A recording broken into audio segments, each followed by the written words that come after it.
First line நேயர்களுக்கு வணக்கம். இன்னைக்கு ரொம்ப முக்கியமான ஒரு விஷயம் பார்க்க போகிறோம். நம் வரலாற்று சிறப்புமிக்க ஒரு தலைவனை பற்றி நம்ம பார்க்க போகிறோம். பிரபாகரன் அவர்களுக்கு பிறந்த நாள் அது உலகம் முழுவதும் உள்ள ஈழத்தமிழர்கள் மட்டும் இல்லாமல் இந்திய தமிழர்களும் மிக சிறப்பாக கொண்டாடி வருகிறார்கள். இன்றைக்கி பார்த்தீங்க அப்படின்னா லண்டனில் வந்து ஆக்ஸ்ஃபோர்டு அப்படின்னு ஒரு கிராமம், அது ஆக்ஸ்ஃபோர்டு யூனிவர்சிட்டி கேள்விப்பட்டிருப்பீங்க. அந்த ஆக்ஸ்ஃபோர்டு கிராமத்தில் அந்த ஊரில் வந்து மிக சிறப்பாக இந்த நிகழ்ச்சி வந்து நடந்து பிடிக்கப்பட்டிருக்கிறது. ஏராளமான ஈழத்தமிழர்கள் மற்றும் நம்முடைய நாட்டு தமிழர்கள், ஈழத்தமிழர்கள் தான் இதை ஆர்கனைஸ் பண்ணது. பலரும் கலந்து கொண்டிருக்கிறாங்க. இதே மாதிரி ஃப்ரான்ஸில், ஜெர்மனில், அதே மாதிரி கனடாவில், எல்லா இடத்துலையுமே ஈழத்தமிழர்கள் எங்கெல்லாம் வாழ்கிறார்களோ அங்கெல்லாம் பிரபாகரன் அவர்களுடைய பிறந்தநாள் நிகழ்ச்சி வந்து பிறந்தநாள் விழா கடைபிடிக்கப்பட்டிருக்கிறது. அதே போல் யாழ்ப்பாணத்திலையும் நடந்திருக்கிறது. இது ஒரு வகை, இது வந்து ஒரு செய்தி. ஆனால் நீங்கள் பிரபாகரன் அவர்களை பற்றி ஏன் அவர் உலக தமிழின தலைவராக அடையாளம் காணப்படுகிறார் அப்படின்றத பற்றி நீங்கள் கேள்விப்பட்ட விஷயங்கள் சில இருக்கலாம், ஆனால் கேள்விப்படாத சில விஷயங்களோடு சேர்த்து நான் அதை பகிர்ந்து கொள்ளலான்னு இருக்கேன். அவருடைய பிறந்த நாளில் அவருக்கு அஞ்சலி செலுத்தும் விதமாக.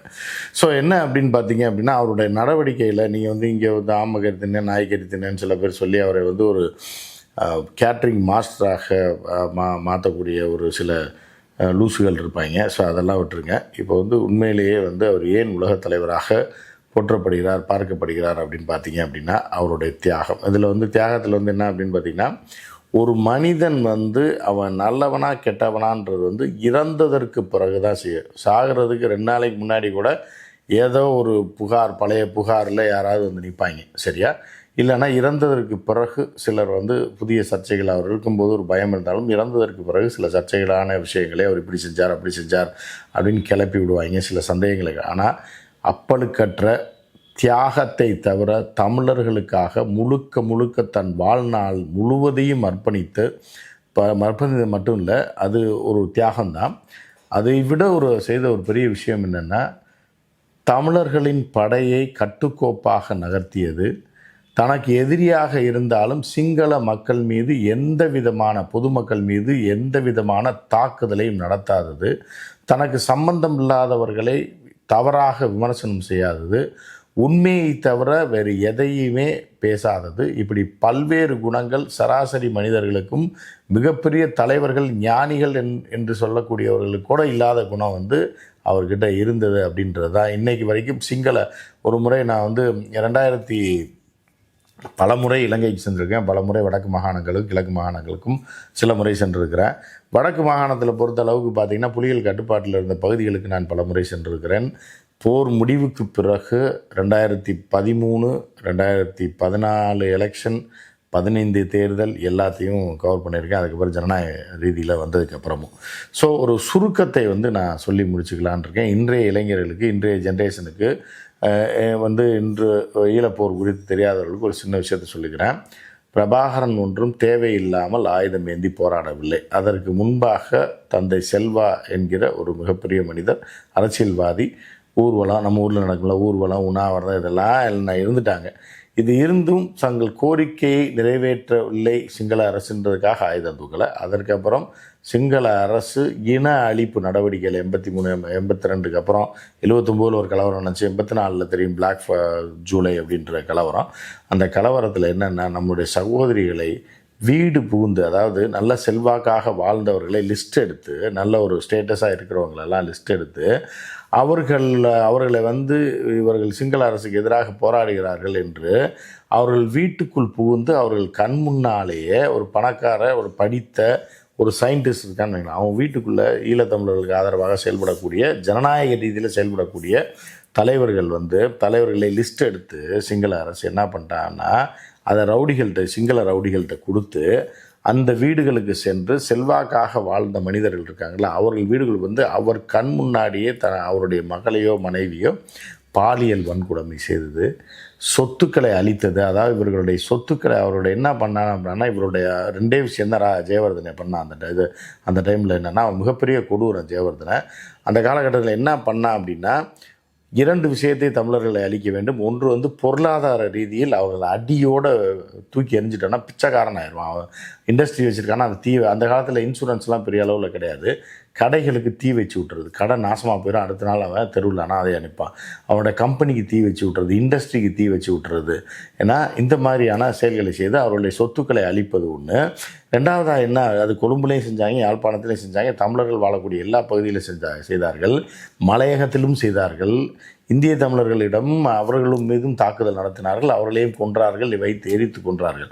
அதுக்கப்புறம் இன்னொரு விஷயம் என்னென்னா, இலங்கையில் உள்ள தமிழர்கள் தொடர்பான வரலாற்று சுவடுகளை பூராத்தையும் அழிச்சிட்டோம்னா இவன் வந்து வெளியூர்லேருந்து வந்தவன் காட்டணும் அப்படின்றதுக்காக என்ன பண்ணுறாங்கன்னா, யாழ் நூலகம் உட்பட தமிழர்களுடைய எங்கெங்கெல்லாம் வரலாற்று சுவடு இருக்கோ அதை எல்லாத்தையும் அழிச்சிட்டாங்க.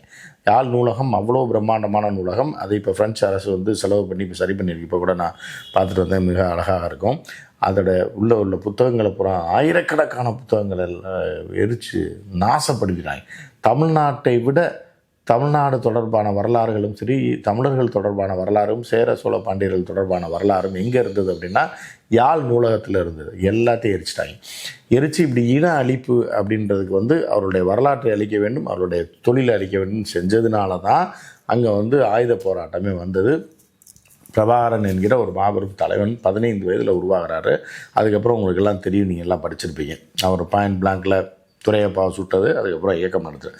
இந்த இயக்கம் நடத்தினதில் உலகத்திலேயே எந்த போராளி குழுக்களும் சரி இவ்வளவு கட்டுக்கோப்பாக நடந்திருக்குமா அப்படின்னா நிச்சயமாக இருக்காது.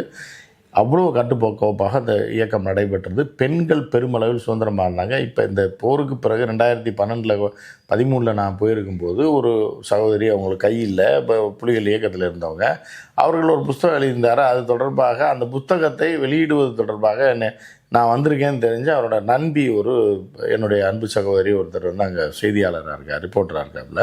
அந்த பெண் சொன்னோன்னா அண்ணா வந்திருக்காரு, இந்த மாதிரி செய்திக்காக வந்திருக்காரு அப்படின்னு சொல்லிட்டு நான் ஒரு முன்னணி தொலைக்காட்சியில் தலைமை பொறுப்பில் இருந்தப்போ அங்கே போயிருந்தேன். அப்போ என்னை சந்திக்க வேண்டும் என்றார். அவரை சந்திப்பதற்காகவே நீண்ட தூரம் நம்ம வந்து அங்கே பயணித்து போனோம். அது வந்து எப்படின்னா சுன்னாகம் என்கிற பகுதியில் அவர் இருந்தார். அவர் இப்போ இயக்கத்தில் இருந்தார், கை இழந்த பெண்மணி. அப்புறம் அவர் சிங்கள இராணுவம் அவரை விடுவித்து விட்டது. அவர் இருந்தார், ஒரு புத்தகம் எழுதியிருக்கு. ஸோ அவரிடம் போய் கேட்கும்போது என்ன சொன்னார் அப்படின்னா, உண்மையிலே நிகழ்ச்சியாகிட்டு, பெண்கள்லாம் சுதந்திரமாகவும் சந்தோஷமாகவும் இருந்தோம். எப்போ எங்கள் உயிர் போகும்னு தெரியாத, எப்போவுமே ஆயுதத்தோடு தான் இருப்போம். ஆனால் எங்களுக்கு எந்த அச்சுறுத்தலோ எந்த பயமும், உயிரை தவிர வேறு எதுக்குமே எங்களுக்கு இதே கிடையாது. உயிரை நாங்கள் கொடுப்பதற்காகத்தான் நாங்கள் போனோம்.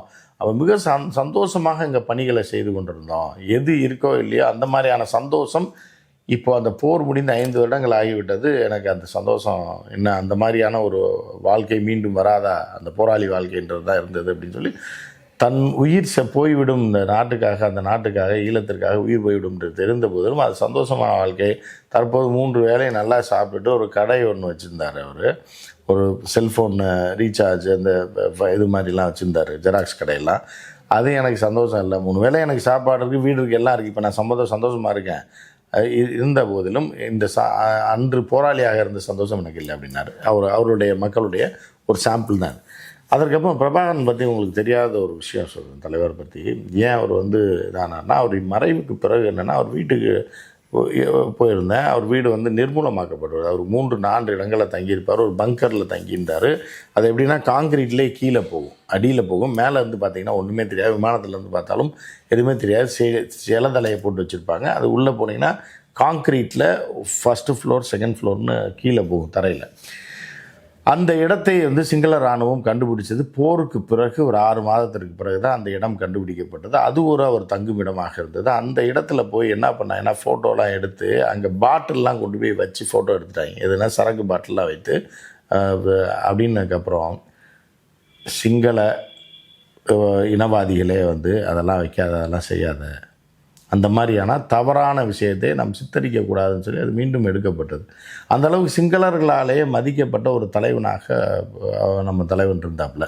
ஸோ அதே மாதிரி என்ன அப்படின்னு பார்த்தீங்கன்னா, அவர் சாகும் வரை அந்த நாட்டுக்காக தப்பி ஓடணும்னா அவருக்கு எந்த பிரச்சனையும் கிடையாது. இன்றைக்கி அவர் அந்த சம்பவ இடத்துலையே வந்து தன்னைத்தானே சுட்டு கொண்டு இறந்து போனார். அவர் வந்து நினச்சிருந்தாருன்னா தப்பி ஓடி எங்கெங்கேயோ இருந்திருக்கலாம். புரியுதா? ஃப்ரான்ஸில் இருக்கலாம், ஜெர்மனியில் இருக்கலாம், அவரை வந்து ஸ்விஸ்ஸில் கூப்பிட்டாங்க, எங்கே வேணாலும் அவர் சென்று ஒரு சுகபோகமான ஒரு தலைவனுக்குரிய கெத்தோட ஒரு வாழ்க்கையை வாழ்ந்திருக்கலாம். அதையெல்லாம் இல்லாமல் தன் மண்ணுக்காக போராடிய போராளிகள் எல்லோரும் தன் குடும்பத்தை விட்டுட்டு வந்து குடும்பத்தை விட்டுருக்கான், பொண்டாட்டியை விட்டு இழந்திருக்கான், பிள்ளை இழந்திருக்கான், தன்னை இழந்திருக்கிறார்கள். இப்படி ஈழ போராட்டத்திற்காக இழந்தவர்கள் அவர்களெல்லாம் இழப்பு. நாம் மட்டும் நம் குடும்பத்தோடு தப்ப வேண்டுமா? வேண்டாம். நாம் தான் தலைமை ஏற்று நடத்தோம். இந்த போர் முடிந்து விட்டது. நாமும் இந்த மண்ணிலே உயிரிழப்பது தான் சரியான முடிவாக இருக்கும் என்று ஒரு தலைவன் முடிவெடுக்கிறார் என்றால், அது போன்ற ஒரு தலைவன் நூற்றாண்டுகளுக்கு ஒரு முறை கூட பிறப்பது அரிது. 1000 வருடங்களுக்கு பிறகு ராஜராஜ சோழன், ராஜேந்திர சோழன் பெருமைகளை நாம் பேசி கொண்டிருக்கிறோம். அதே மாதிரி பார்த்திங்கன்னா பாண்டியர்கள் அதற்கு முன்னாடி அப்போல்லாம் கல்வெட்டு இல்லாத காலத்திலே பாண்டியர்கள் இதை போன்ற சாதித்திருக்கிறார்கள். அவர்கள் பற்றிய வரலாறுகள் இலக்கியத்தில் காணப்படுகிறது. அப்படி பல பாண்டிய மன்னர்கள் மிகப்பெரிய வாழ்க்கையை வாழ்ந்திருக்கிறார்கள். ஆனால் தமிழுக்காக வளர்க்க பாடுபட்டிருப்பார்கள். அவர் தமிழுக்காக போராடினார்களா, தமிழர்களுக்காக ஒரு சுதந்திர போராட்டத்தை நடத்தினார்களா என்றால் இருக்காது. அவர்களுக்குள்ளே இந்த மோதலாக இருக்கும், வீரம் இருக்கும், எல்லாமே இருக்கும், இலக்கியம் இருக்கும். ஆனால் தமிழர்களுக்காக, தமிழர்களுடைய பிற மொழிக்காரர்கள், பிற இனத்தினவர் அந்த தமிழர்களை அழிக்க வேண்டும் என்று இறங்கிய போதும் தன்னுடைய சொந்த நாட்டை தனக்கு பிரித்து கொடுக்க முடியாது, தன்னுடைய நாட்டிலே அகதியாக வாழ வைத்த ஒரு இனத்தை எதிர்த்து போராடிய ஒரே தலைவன் நம்முடைய தலைவன் தான். அப்படின்றதில் அவர் தலைவர் கிடையாது, தெய்வமாக மாறிவிட்டார். நம்முடைய நடுகள் அவருக்கு நட வேண்டும். அவர் பல சதிகாரர்களும் சூழ்ச்சிக்காரர்களும் டுபாகூரும் பணத்துக்கு பேராசை பிடித்த நாய்களும் என்ன செய்து விட்டது என்றால், அவர் இறக்கவில்லை, அவர் அங்கே இருக்கார் இங்கே இருக்காருன்னு ஒரு பொய்யை கிளப்பி விட்டு சர்வதேச அளவில் அவருக்கு ஒரு ஒரு ஒரு அஞ்சலி கூட செய்ய முடியாத அளவிற்கு அவருக்கு அவருக்கு அவர் தியாகத்தை போற்றி அவருக்கு நன்றி செய்து முடியாத அளவுக்கு, ஏன் அவர் படத்தை வைத்து ஒரு ஒவ்வொரு குடும்பத்திலும் குத்துவிளக்கு ஏற்றுவார்கள், விளக்கேற்றி வழிபடுவார்கள் அவர் அதை செய்ய விடாமல் செய்த சில சதிகார நாய்களே எனக்கு தெரியும். மூத்த அரசியல்வாதிகள் பலரும் இருக்கிறார்கள். அதையெல்லாம் தாண்டி இன்றைக்கு இந்த பிறந்த நாளை அவர் இறந்து விட்டார் என்பதை அறிவித்து அந்த வகையிலே அவருக்கு மிகப்பெரிய அஞ்சலி இந்த ஆண்டிலிருந்து தான் துவங்கியிருக்கிறது. அது லண்டன்லேயும் கடைபிடித்திருக்கிறார்கள், ஃப்ரான்ஸ்லேயும் கடைபிடித்திருக்கிறார்கள், ஜெர்மனியில் கடைபிடித்திருக்கிறார்கள், ஈழத்திலும் கடைபிடித்திருக்கிறார்கள் என்பது தான் ஒரு வித்தியாசமான ஒரு செய்தியாக இருக்கிறது. எனவே அவர் என்றென்றும் நம் வரலாற்றில் தமிழன் உள்ளவரை, தமிழினம் உள்ளவரை, தமிழ் மொழி உள்ளவரை, இந்த அடுத்து பிரபாகரன் அவர்களைப் போல ஒரு தலைவன் உருவாகும் வரை இல்லை, இன்னொரு தலைவன் இன்னொரு நூற்றாண்டிலோ இல்லை ஒரு 500 ஆண்டுகள் கழித்தோ இல்லை 1000 ஆண்டுகள் கழித்தோ தமிழனுக்காக ஒரு தலைவன் உருவானாலும் இவருடைய வழித்தோன்றலாகத்தான் இருக்க முடியும் என்பது மட்டும்தான் நமக்கு பெருமை. என்றென்றும் தமிழர்களுக்காக உழைத்த, தமிழர்களுக்காகவே உயிர் நீத்த, தமிழர்களுக்காகவே தன் உடைமைகள் வாழ்நாளை எல்லாத்தையும் இழந்த, தன் குடும்பத்தையும் இழந்த ஒரு மாபெரும் ஒரு சாமி, தமிழ் சாமி தான் நம்ம தலைவர் பிரபாகரன் அவர்கள். என்றைக்கும் அவருடைய புகழை போற்றுவோம், அவரை வணங்கி இருகரம் கூப்பி அவரை வணங்கி நிச்சயமாக அவருக்கு ஒரு அஞ்சலியை செலுத்துவோம். நன்றி, வணக்கம்.